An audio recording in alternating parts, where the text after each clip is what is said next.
और आपको याद हो जब ओल्ड पार्टनर के फ्यूचर की बात कर रहा हो तो रिमेनिंग शेयर को ओल्ड पार्टनर्स की ओल्ड रेशियो में ना बांटकर किस में बांटेंगे, फ्यूचर रेशियो। सेंटेंस पढ़ा था और यहाँ किसके फ्यूचर लिखा भी क्लियर, किसके फ्यूचर की बात कर रहा है, बी एंड सी। और लास्ट वाला पैटर्न हमने यही सीखा। पैटर्न तो समझो, पहला पैटर्न था जिसमें बोलता था ओल्ड रेशियो दे रखा था और नए पार्टनर का क्या दे रखा होता था, उसके अलावा कुछ नहीं बोलता था। इसमें तो कुछ बोल रहा है। तब हम मानते थे let the total share equals to 1 में से नए पार्टनर के शेयर को क्या किया, माइनस, क्या आता था, रिमेनिंग शेयर। और रिमेनिंग शेयर को क्या करते हैं, ओल्ड पार्टनर्स की ओल्ड रेशियो में बांटते हैं। लेकिन यहाँ पे बी और सी के किसकी बात कर रहा है, फ्यूचर की। जब बी और सी के फ्यूचर की बात कर रहा है तो हम रिमेनिंग शेयर को किस में बांटेंगे, फ्यूचर रेशियो में। किस में बांटेंगे, तो जब आप न्यू रेशियो की बात करें बी सी और डी, रिमेनिंग शेयर कितना है, 2/3। रिमेनिंग शेयर कितना है, 2/3। इसको बांटेंगे। मोस्टली बच्चों ने कौन से रेशियो में बांटा है, ओल्ड रेशियो। मोस्टली, मैंने सबका नाम नहीं लिया, ठीक है। लेकिन जब बी और सी के फ्यूचर की बात करें इक्वली मतलब 1:1, तो इस रिमेनिंग शेयर को हम फ्यूचर रेशियो इक्वल है तो 1/2 में बांट देंगे। और डी का शेयर हमें पहले से पता है कितना है, 1 था। ऐसा ही करते, यही पैटर्न हमने सबसे ज्यादा बार किया है। रिमेनिंग शेयर को बांटा है। मोस्टली किसमें बांटते थे, ओल्ड रेशियो। अब किसमें बांटेंगे, फ्यूचर रेशियो में, क्योंकि बी और सी के बी देमसेल्फ कह रहा है as between themselves B and C decide the future profit and losses equally. मतलब कैसा बांटना है, इक्वल बांटना है। कैसा बांटना है, इक्वल। तो यहाँ पे मुझे जो रेशियो आएगा कितना आएगा, 2/6। यहाँ पे कितना आएगा, 2/6। और यहाँ पे भी कितना आएगा, 2/6। तो कैलकुलेट करने के बाद कितना आ रहा है आपका, न्यू रेशियो इक्वल आ रहा है। बट उस लाइन का मतलब इक्वल नहीं है बच्चा, सीधा इक्वल हो। कैलकुलेट करने के बाद भी इक्वल आ रहा है, बाय डिफॉल्ट आ रहा है। कोई जरूरी नहीं सेम ही आएगा जैसा उसने बोला, वो आ रहा है। बच्चा गलती से पहले क्या करता था, ओल्ड रेशियो लेता था और इसको क्या मान लेता था, न्यू रेशियो। तो उसका गलत करके भी क्वेश्चन क्या हो जाता था, सही हो जाता था। समझ में आई बात, जो वो लाइन बोल रहा है ना उस लाइन में क्या मान लेता था, इसी को न्यू रेशियो मान लेता था equally.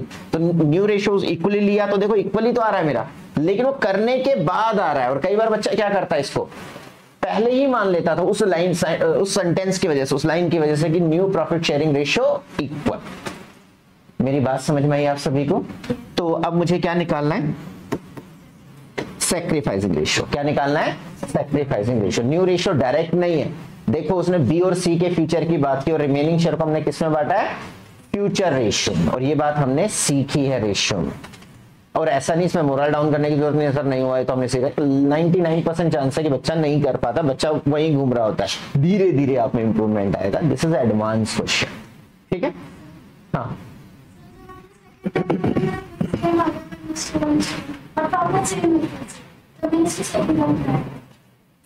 First is wrong, okay. Second, और किसने ऐसा किया, कैलकुलेट कितने अच्छा दोनों ने सेम किया है, लेकिन मुझे दिखाया नहीं है। चॉकलेट लेकिन सही करने का दिखाओ क्या किया है।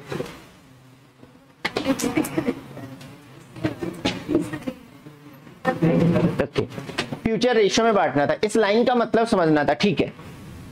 छोड़ दीजिए मन्नत, ये बात समझ में आई तो मैं आगे चलूं।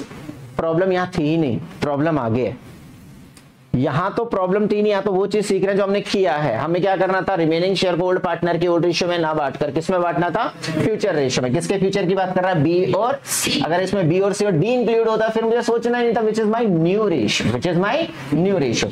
अभी मुझे सैक्रिफाइसिंग रेशियो निकालना। प्रॉब्लम यहां दिखने वाली है, देखें इधर ध्यान से देखना बेटा, काम की चीज है। लास्ट टॉपिक जरा ध्यान से देख लो, फिर आपके डाउट है, प्रॉब्लम है, रिवीजन है, सेकंड बैच भी जाएगा। अगर किसी को बहुत ज्यादा डाउट है वहां के अपने डाउट्स को क्लियर करेगा। फर्स्ट बैच के पास हमेशा ये फायदा मिलता है कि कोई भी टॉपिक आपका छूटा हो सेकंड बैच में आके वो करने के लिए जल्दी कर लेना, क्योंकि उस बैच में मैं बहुत जल्दी दोनों को पैरेलल ले आऊंगा। पैरेलल समझते मतलब दोनों क्लासेस में सेम टॉपिक ले आऊंगा बहुत जल्दी।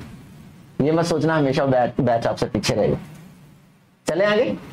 तो यहाँ पे क्या चीज है, सैक्रिफाइसिंग रेशियो किसके बीच में निकालनी है, old partner which is B and C. क्या था सैक्रिफाइसिंग रेशियो, जो हमने पहली क्लास में सीखा, आज हमारा रिकॉल हो रहा है, रिवाइज हो रहा है। ध्यान से देखें तो यहाँ पे क्या चीज है, बी का ओल्ड शेयर कितना है 3/4 माइनस न्यू कितना है 1/3।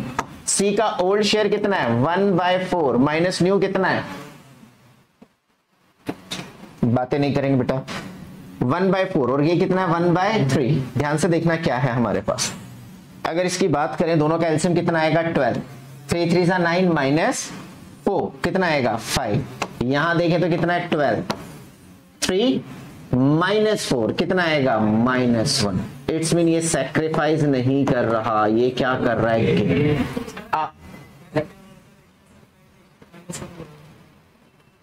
आपने क्या बोला है 5 रेशो, आपने सैक्रिफाइसिंग रेशो निकाला है, ये कैलकुलेशन किया इस पैटर्न से। तो यही मैंने पूछा भी तो भी बच्चों से कि किस किस का सही है, ये वाला पैटर्न जैसा किया है। मुझे न्यू रेशियो दिखा, अभी चेक कर लेता हूं आपने क्या किया। ठीक है, आप ये कहना चाहते हैं मैंने सेम पैटर्न से किया यहां तक, न्यू रेशियो इक्वल आया।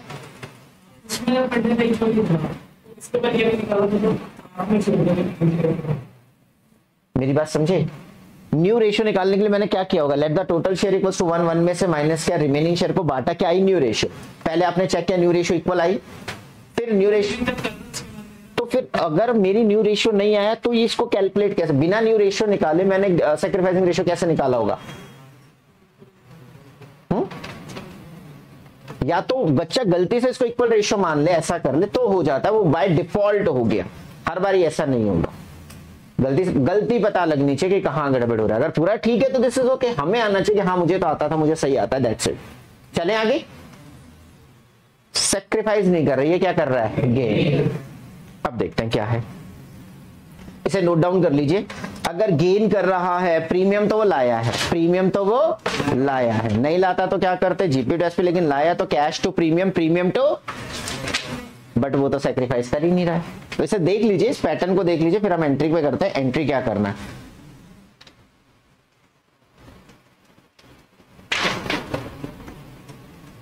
बहुत कम केसेस में आपको सैक्रिफाइसिंग रेशियो नेगेटिव दिखेगी, मेन क्वेश्चंस में, बहुत रेयरेस्ट फॉर्म है।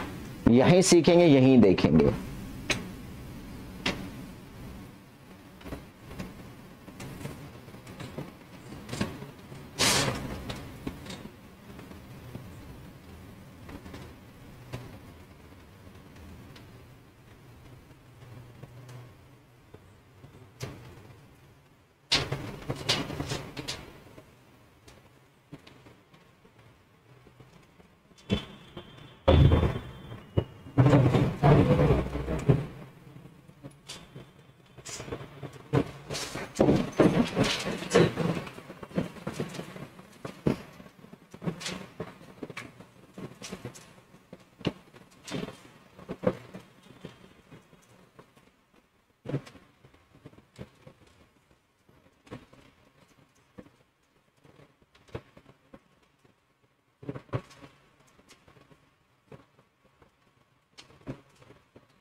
हो गया नोट डाउन, आगे चलिए।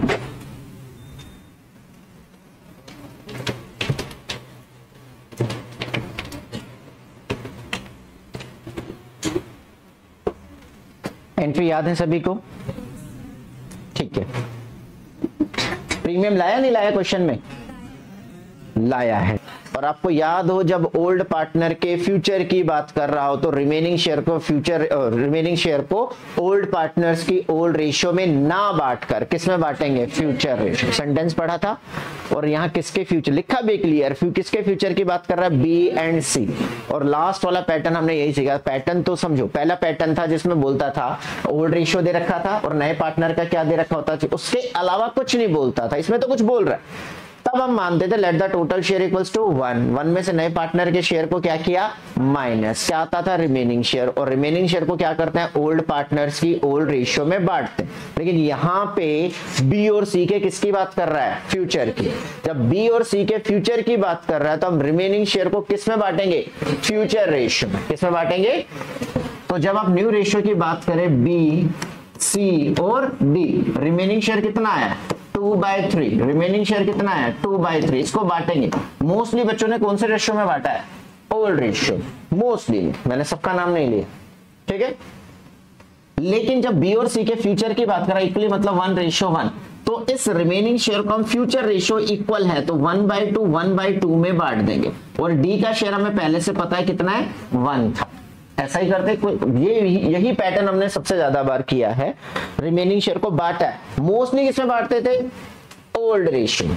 अब किसमें बांटेंगे, फ्यूचर रेशियो में, क्योंकि बी और सी के बी देमसेल्फ कह रहा है as between themselves B and C decide the future profit and losses equally, मतलब कैसा बांटना है, इक्वल बांटना है। कैसा बांटना है, इक्वल। तो यहाँ पे मुझे जो रेशियो आएगा कितना आएगा, 2/6, यहाँ पे कितना आएगा 2/6, और यहाँ पे भी कितना आएगा 2/6।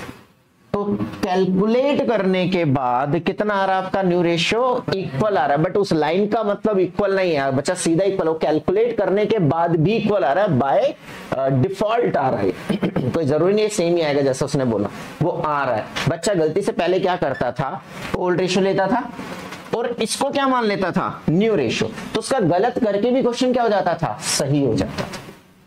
समझ में आई बात, जो वो लाइन बोल रहा है ना उस लाइन में क्या मान लेता था, इसी को न्यू रेशियो मान लेता था इक्वली। तो न्यू रेशियो इक्वली लिया तो देखो इक्वली तो आ रहा है मेरा, लेकिन वो करने के बाद आ रहा है। और कई बार बच्चा क्या करता है, इसको पहले ही मान लेता था उस लाइन उस सेंटेंस की वजह से, उस लाइन की वजह से कि new profit sharing ratio equal. मेरी बात समझ में आई आप सभी को। तो अब मुझे क्या निकालना है, सैक्रिफाइसिंग रेशियो। क्या निकालना है, sacrificing ratio. New ratio direct नहीं है, देखो उसने बी और सी के फ्यूचर की बात की और रिमेनिंग शेयर को हमने किसमें बांटा है, फ्यूचर रेशियो में, और ये बात हमने सीखी है रेशियो में। और ऐसा नहीं इसमें मोरल डाउन करने की जरूरत नहीं है, सर नहीं हुआ है तो हमने सीखा। 99% चांस है कि बच्चा नहीं कर पाता, बच्चा वहीं घूम रहा होता है, धीरे धीरे आप में इंप्रूव